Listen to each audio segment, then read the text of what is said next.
국내 상장사 주식을 갖고 있는 투자자가 1,400만 명이 넘습니다. 하지만 우리 증시의 저평가 문제는 고질적입니다. KBS는 연속기획 한국 주식 괜찮습니까를 통해 해법을 고민해 봅니다. 오늘 첫 순서로 주주 이익을 지키랬더니 그 반대로 하고 있는 사회이사 문제를 짚어봅니다. 이미 익숙한 거수기 논란 수준을 넘어서는 이른바 알박기 실태를 저희 취재진이 새롭게 확인했습니다. 황현규 기자입니다. 현대홈쇼핑은 2012년 말 서울지방국세청으로부터 부가세 540억여 원을 추징받습니다. 앞서 세무조사가 진행됐을 무렵 사회이사로 전직 지방국세청장 A씨를 선임합니다. 1년여의 적부심 심사 끝에 추징금은 7억 원으로 줍니다. 이후 이런 흐름이 형성됩니다. 이사 6명 중 3명이 사회이사, A씨와 전 부구청장, 언론학과 교수였습니다. 다음 임기에서 전 서울시 1급 공무원, 변호사로 바뀌지만 A씨 후임은 국세청 전 조사국장. 그 다음 임기도, 그 다음도. 다른 자리는 계속 바뀌지만 국세청 전관 몫은 14년째 그대로입니다. 30대 그룹 상장사 290여 곳에 사회이사 850여 명을 모두 분석했습니다. 보통 3년인 사회이사 임기를 3회 연속 국세청 전관이 꿰찬 기업. 현대차그룹 2곳, 신세계 2곳, 현대백화점그룹이 3곳으로 가장 많았습니다.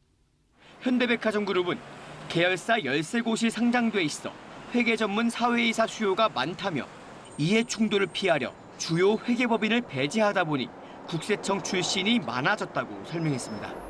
사회이사 본인들도 같은 생각인지 직접 물었습니다.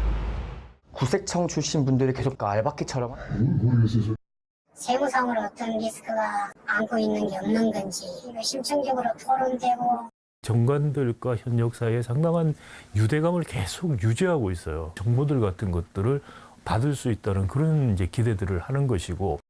국세청 선후배가 이어받는 알박기 실태는 공공연한 비밀입니다. 국세청 출신이 물러나시게 되면 그 자리를 다시 메꾸는 식으로. 도입 28년째인 사회이사 제도. 주주가 아니라 전관의 이익 지키기로 변질 중입니다. KBS 뉴스 황현규입니다.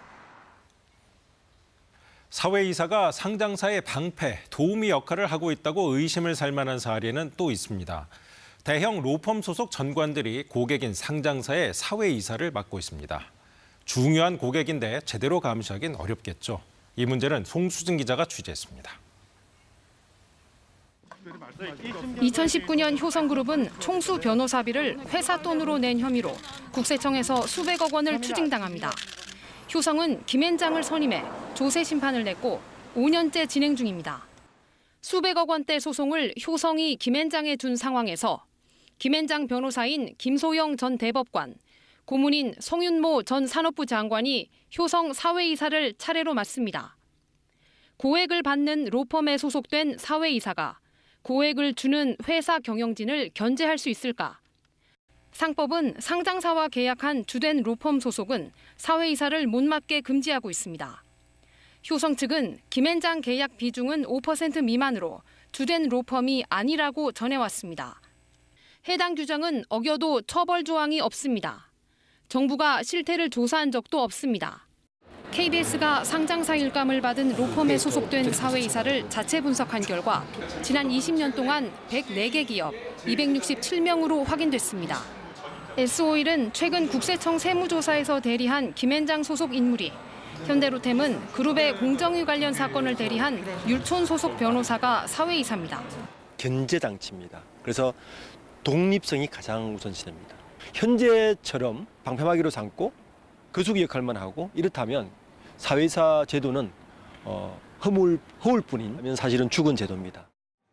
30대 그룹 상장사의 현직 사회이사 850여 명 중 전직 관료, 법조인 비중이 33%. 반면 미국 100대 기업은 10% 정도만 그렇습니다. 대신 82%가 경영, 기업인들입니다. 전문성이 있어야 경영진 감시도 할 수 있다는 취지입니다. KBS 뉴스 송수진입니다.